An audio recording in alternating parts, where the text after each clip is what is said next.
peaceful resolution of the Russia-Ukraine war, especially where it secures Ukraine's future from more depredation, has been on the front burner since the August 17th summit between US President Donald Trump and Russia's President Vladimir Putin, followed by a White House meeting between top European leaders along with Ukraine's President Volodymyr Zelenskyy.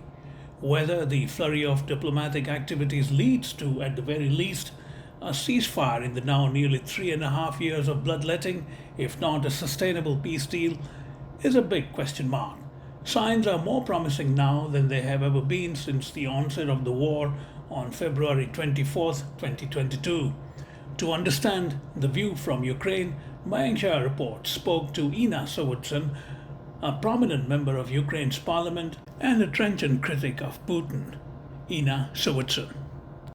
Welcome to Mayank Chhaya Reports. It's always a great pleasure to have you. Thank you for having me again. What is the general political view of the Trump-Putin summit, followed by the White House meeting with European leaders, including President Zelenskyy?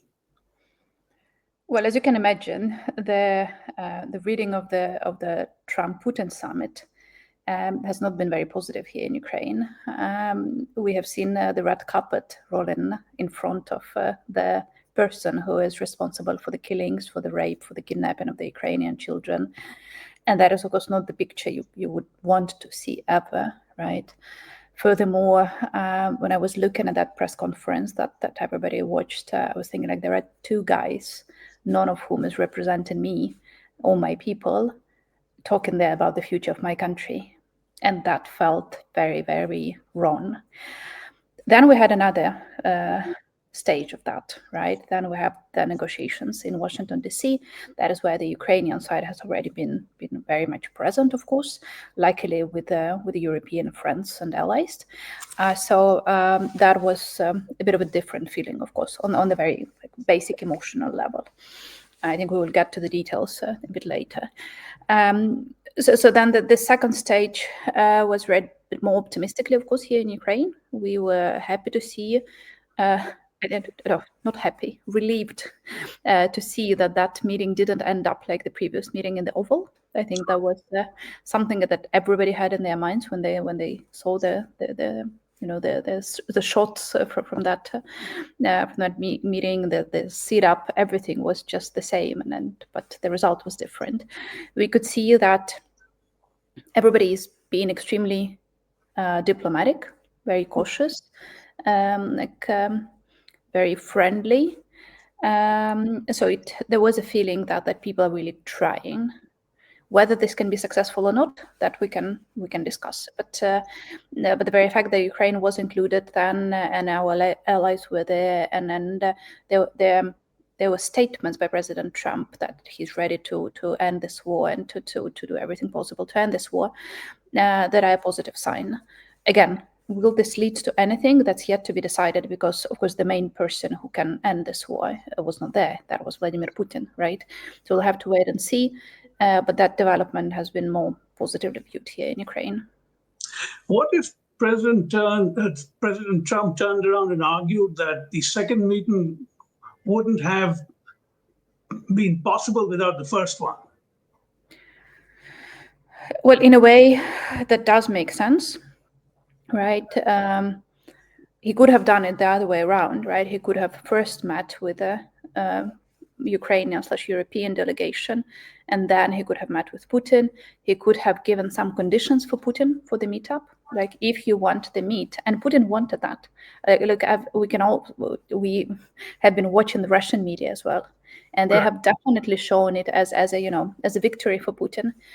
Putin, who has been a pariah on international stage for over 3 years now, suddenly he's there. He's been greeted by the president of the United States, and so on and so forth. It was a political win for him, right? So Trump could have played it the other way around. He could have said, like, okay, if you want the meeting, stop the killings, because it's actually, if you think about that's completely unacceptable. That president of the United States is meeting a person who is at the same time, at the same hours, is given orders to continue killing Ukrainians, right? That's of course very difficult to accept. And of course, again, in the ideal world, in the World War II, the president of the United States made a different decision. He said that all American weapons will be given to make sure that the dictator is being stopped, right? That would have been an ideal scenario, not the scenario we've been offered as of right now. So so we are where we are. We accept in that reality. Again, it could have been different, but we can't dictate President Trump what to do. We just have to make the best of it, and that is what we're trying to do now. As a follow-up, how do you see the prospects for Putin-Zelensky summit as well as the Putin-Trump-Zelensky trilateral meeting? Look, first, the big question is, will that actually happen? Yesterday, it was circulated in the news that Putin offered the meeting in Moscow, which is basically like saying no, but in a different manner, right? It's absolutely clear that President of Ukraine will not go to Moscow, both for security reasons, but also for political reasons, and so on and so forth. It's just like, I don't think anybody can blame him for not going there. That would be just very wrong. Then there are now discussions that it can be Budapest. Budapest is an interesting choice, by the way. Probably important to explain to our audience why Budapest has a special meaning here in Ukraine, not just because it's the capital of the neighboring country with which we have very complicated relations, but also because it's the name of the failed security agreement with Ukraine. In 1994, Ukraine gave up our nuclear weapon arsenal, making the world a safer place, in exchange for security guarantees from our Western allies, including the United States. And that decision was made in Budapest. That is why it was called the Budapest Memorandum. And that memorandum failed. It failed us because when security risk came to Ukraine, well, we got the words of support, but the words of support don't stop the killings, don't protect the people, right? So that is why Budapest is an interesting choice. Because there are once the idea of Budapest was circulated, there were lots of comments in the Ukrainian social media where everybody was saying like, okay, so are we going to get Budapest too? And Budapest is a synonym for failed security agreements, right? So that's an interesting choice of place for us. We'll see if that is going to be Budapest or not. But I think it's important to explain when we get to the content of what was being discussed in DC. How Ukrainians read this and the whole debate about security guarantees. It's actually in the Ukrainian brains, we read it through the failed Budapest Memorandum, right? Because we had a situation where we were promised that our security will be guaranteed, right, and those promises were never materialized. Right. And that is why right now we don't want that. Neither, I don't believe President Zelenskyy will agree to that, nor Ukrainian people will be willing to accept just a piece of paper with some promises, because we already had that and that failed. Right. I think we will need something more tangible than that in the form of peacekeeping mission, like security guarantees in terms of airspace or something like that, something more real, because otherwise it's just going to be unacceptable to the Ukrainians because we have bad experience of promises non-kept. What, in your view, is the ideal place for the two leaders to meet? Well, the ideal place would be with Putin behind bars in The Hague. Well, other than that, Switzerland typically is something that has been mentioned, famously being very neutral. Yes, something like that. But somewhere where it doesn't ring the bell of, Budapest has it. Budapest is a problem for Ukrainians, not because it's the capital of Hungary, with the leadership of Hungary being very friendly with Putin. No, that we can deal with, but the memories of Budapest Memorandum are kind of painful. But I do think that, it could be Switzerland. There were discussions about some other options, but definitely not Moscow, because that, of course, is not acceptable for us. Yeah. But in Europe, don't you see the complication of his ICC problems, warrant, etc.? That could be an issue. That is why some other options which are being discussed include the countries which are not, not part of the ICC agreement. So it could be the US as well.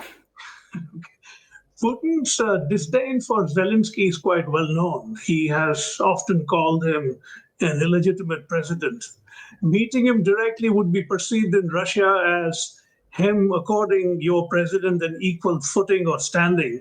So unless Putin expects some form of capitulation from Zelensky, why would he agree to meet him directly?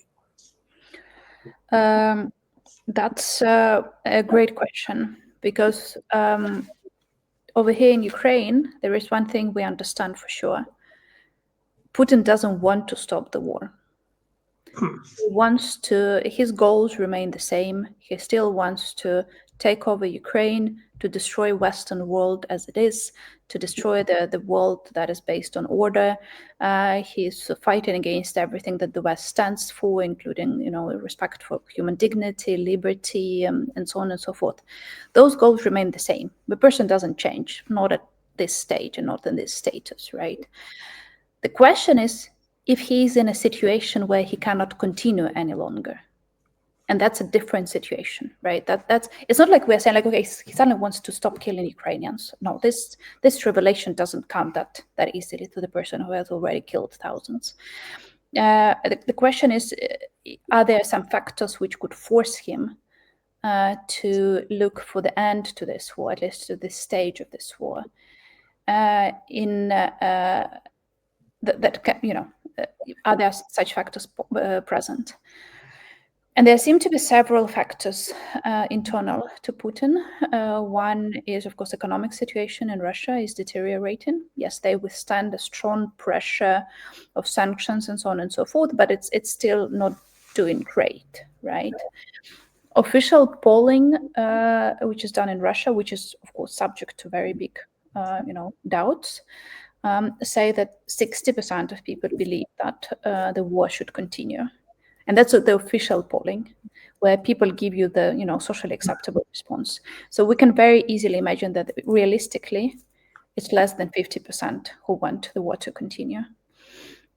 And Putin doesn't typically care much about what Russians think. But there is another issue, and that is of the Russian elites, who are also suffering because of the sanctions, because of the many limitations that they're under, and so on and so forth. And there seems to have been, some signs point out to the fact that there are some movements inside the elites, and they're showing that they are not happy with all of that. So maybe there is enough of those factors now for Putin to want to suspend at least this war. And then he will have to end up in a situation where he will have to meet President Zelenskyy. I see. Again, that's a big if, because that's actually one of the issues here in the internal Ukrainian debates. That is what we are discussing, that they have been, spreading this propaganda about illegitimate President Zelenskyy for a long period of time. It didn't catch up here in Ukraine, by the way. Like everybody understands why you can't do, especially not from the Russian sources. With Putin being in power for 25 years, like he has no legitimacy to claim who's legitimate or not.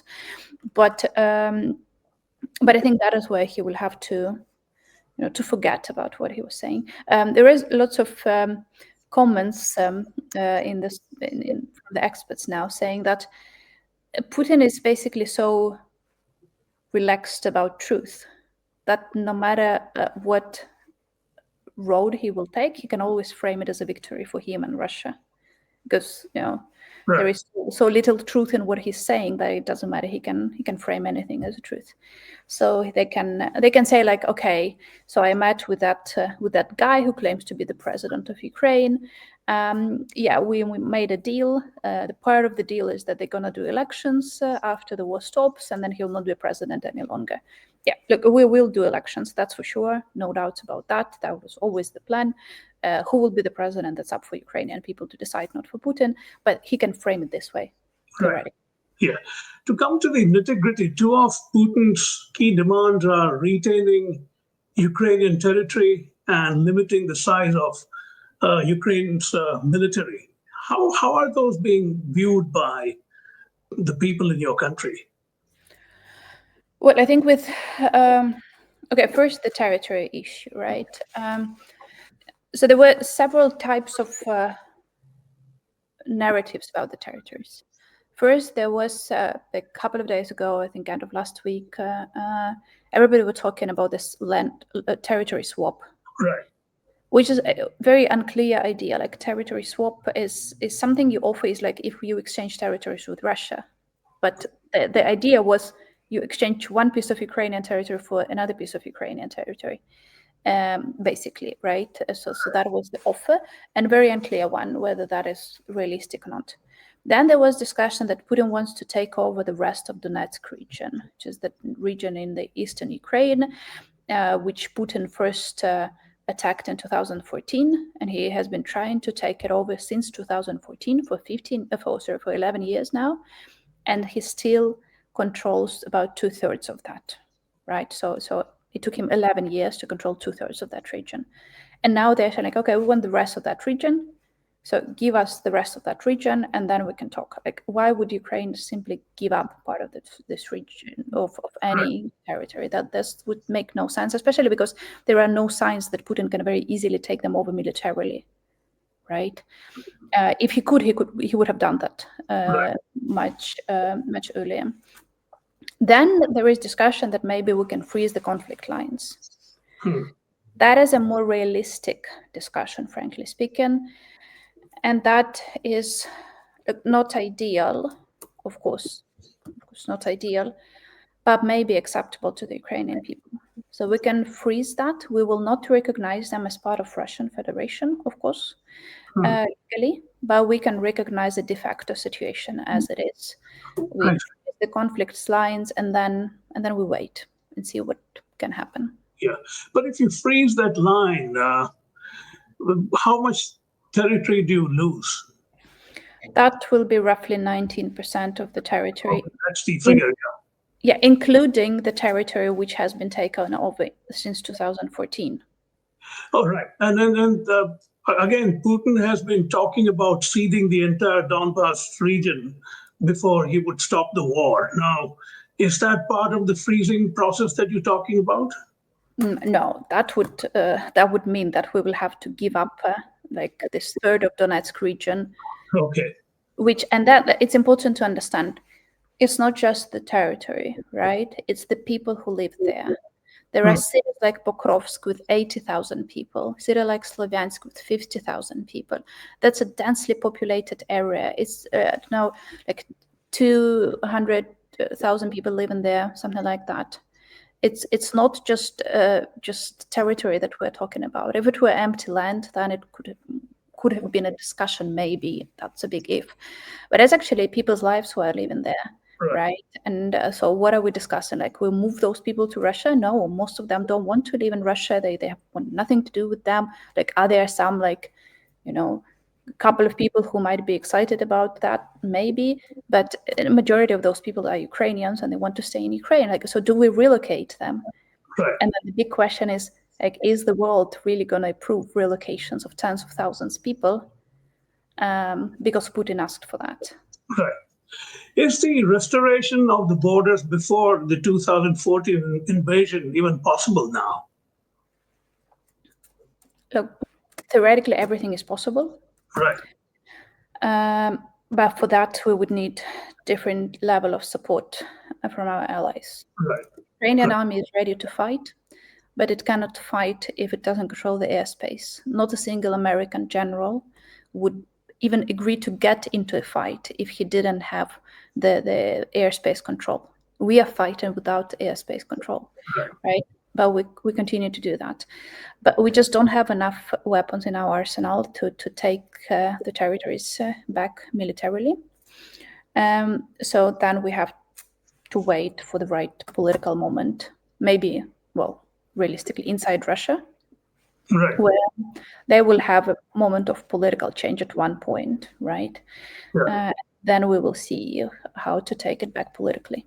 Yeah. So last couple of things. The New York Times has quoted a Russian lawmaker called Konstantin Zetlin as saying that any meeting between Zelenskyy would be, and I'm quoting him now, to demonstrate that it's prepared to come with agreements with Trump, unquote.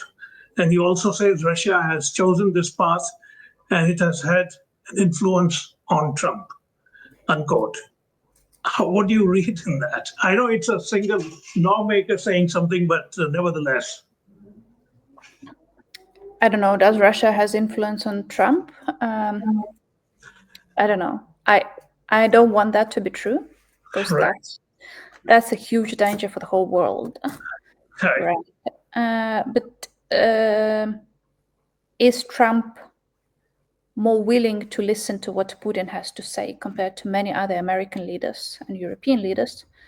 Yes, definitely so. Look, prior to Alaska, Trump was saying we need a ceasefire.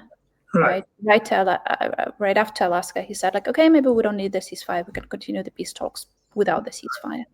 And it was definitely influenced by what Putin told him, right? So Putin does have an influence. Putin finds ways to persuade Trump. What is that persuasion based on? That's I cannot. Right. Okay.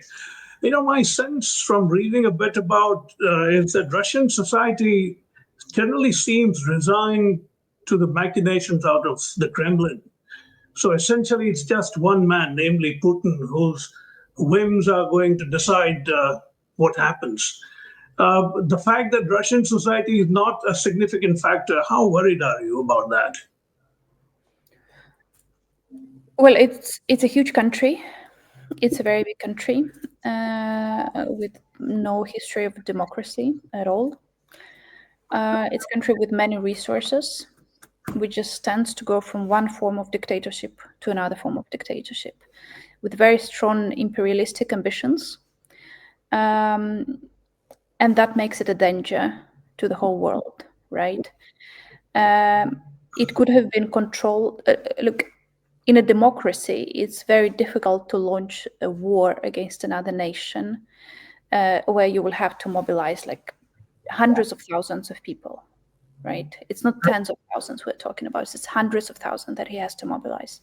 Were Russia a democracy, that would have been an extremely unpopular move and probably the one that he wouldn't be able to make, right? Because it's one thing to mobilize people for defense of the country, another for attacking another country, right? Right. So I do believe that if Russia were a democracy one way or another, they wouldn't have launched this war against us. The very fact that they're not a democracy, that the decisions are being made by a single person, but of course there are a couple of other people around him who are also influential, right? An extremely close circle of people who are living in their parallel reality, a very scary reality, with very weird views and very strong like imperialistic feelings of imperial greatness of Russia and so on and so forth. That of course leads them to the decision-making process, which leads to war. So Right. no. Zelensky has spent more than half of his presidency as a war president. What kind of political future does he have once the war is over and elections are called? That's hard to say. The first question would be, would he be willing to run for another round of elections? There were contradicting statements by him and or his representatives. There are many rumors that his wife doesn't want him to run the second time. That's part of the discussion. There